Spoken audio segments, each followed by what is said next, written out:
Good evening. A woman is dead and a man is in hospital with serious injuries after their SUV rolled in the Goodfish Lake area near St. Paul early Monday morning. A third male occupant was taken to hospital with non-life-threatening injuries. Now, RCMP say all of them were ejected during the crash. The identity of the deceased is not being released at the request of her family. Police say all three involved were in their 20s. Now, RCMP say weather and road conditions are not considered factors and that the crash is still under investigation. Well, owning a home is a big endeavor for many people, but not everyone can afford that experience. And the city of Lloydminster is recognizing that. A new community housing initiative has been launched to help those residents saving for a down payment, looking to transition over to home ownership. Now, Megan Willis has more on the new program. The city introduced the Community Housing Initiative program as a new pilot project, which will assist moderate-income residents to become homeowners more easily. There are a number of people out there who want to get into housing, but we know the cost of housing in Lloydminster is maybe to compare to others. And so part of that is a down payment. Funding from community partners, the City of Lloydminster, and the Saskatchewan Affordable Home Ownership Program will all contribute to the down payment on the houses. So the individual now will only have to provide $2,500 of that. The other founding partners will then provide the other monies to help them to get to that $10,500. To be considered for the program, applicants must demonstrate they are active community members through volunteering and prove they are of moderate income. So the real reason we wanted to get behind this is we wanted to work with a group to do a test bed or a trial. So there's 5 houses that have been put together, and we're hoping that we're going to learn from this. We're going to find out what the real needs are in the community.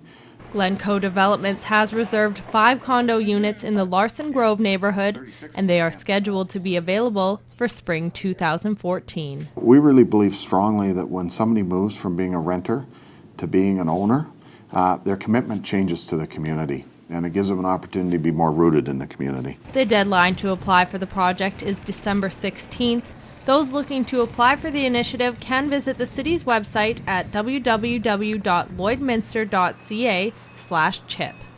Megan Willis, Newcap News. The Lloydminster Community Youth Centre is finally getting a new home, all thanks to the city. Council has agreed to sell the current RCMP building as police are scheduled to move to their new headquarters by City Hall this summer. And as Bart Patiesic reports, the news comes at a good time as the Youth Centre has been running at capacity for the last few months. So this is it? As the facility manager, Angela Carter knows the youth center well.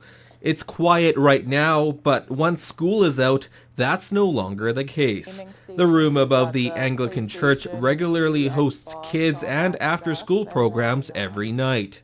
We've got our foosball table here, so this is a big hit with the kids. She says they've grown a lot since they first set up shop in Lloydminster in 1994. Even in the last couple months, we've gone from roughly 25 to 30 kids a night to just this last month, we've hit 50 kids. Now Carter says they've outgrown their home and badly need a change of scenery. The kids just get too crammed in here, and tempers get flaring when it's hot up here in the summer and tight spaces. But that's soon going to change. Recently, City Council has agreed to sell the old RCMP building to the Youth Centre for only $1.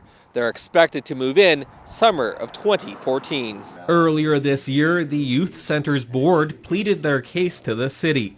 As of Monday, Council officially signed the agreement to sell the more than 11,000 square foot detachment. Through lots of discussion, lots of explanation, lots of research, we found that the existing RCMP building, which will be the old RCMP building, would probably be a good fit for them. Carter says the new facility will be 10 times the size of their current one and will be able to accommodate twice the amount of kids. Right now we're upstairs in the Anglican Church. It's kind of out of the way and out of sight, out of mind, but we're hoping with the new building, we'll be more in the public eye and we'll have more youth that notice us and decide to come check it out. Once the Lloydminster RCMP move to their new location by City Hall, the Youth Centre will be able to take ownership of the old building and start renovating. All the kids are just completely excited. They all have their ideas and they're telling us kind of what they're wanting to see, and it's really great to see the youth involvement and hear their input for what they want in a youth center, because that's why we're doing it, is for them. Bart Pediasic, Newcap News.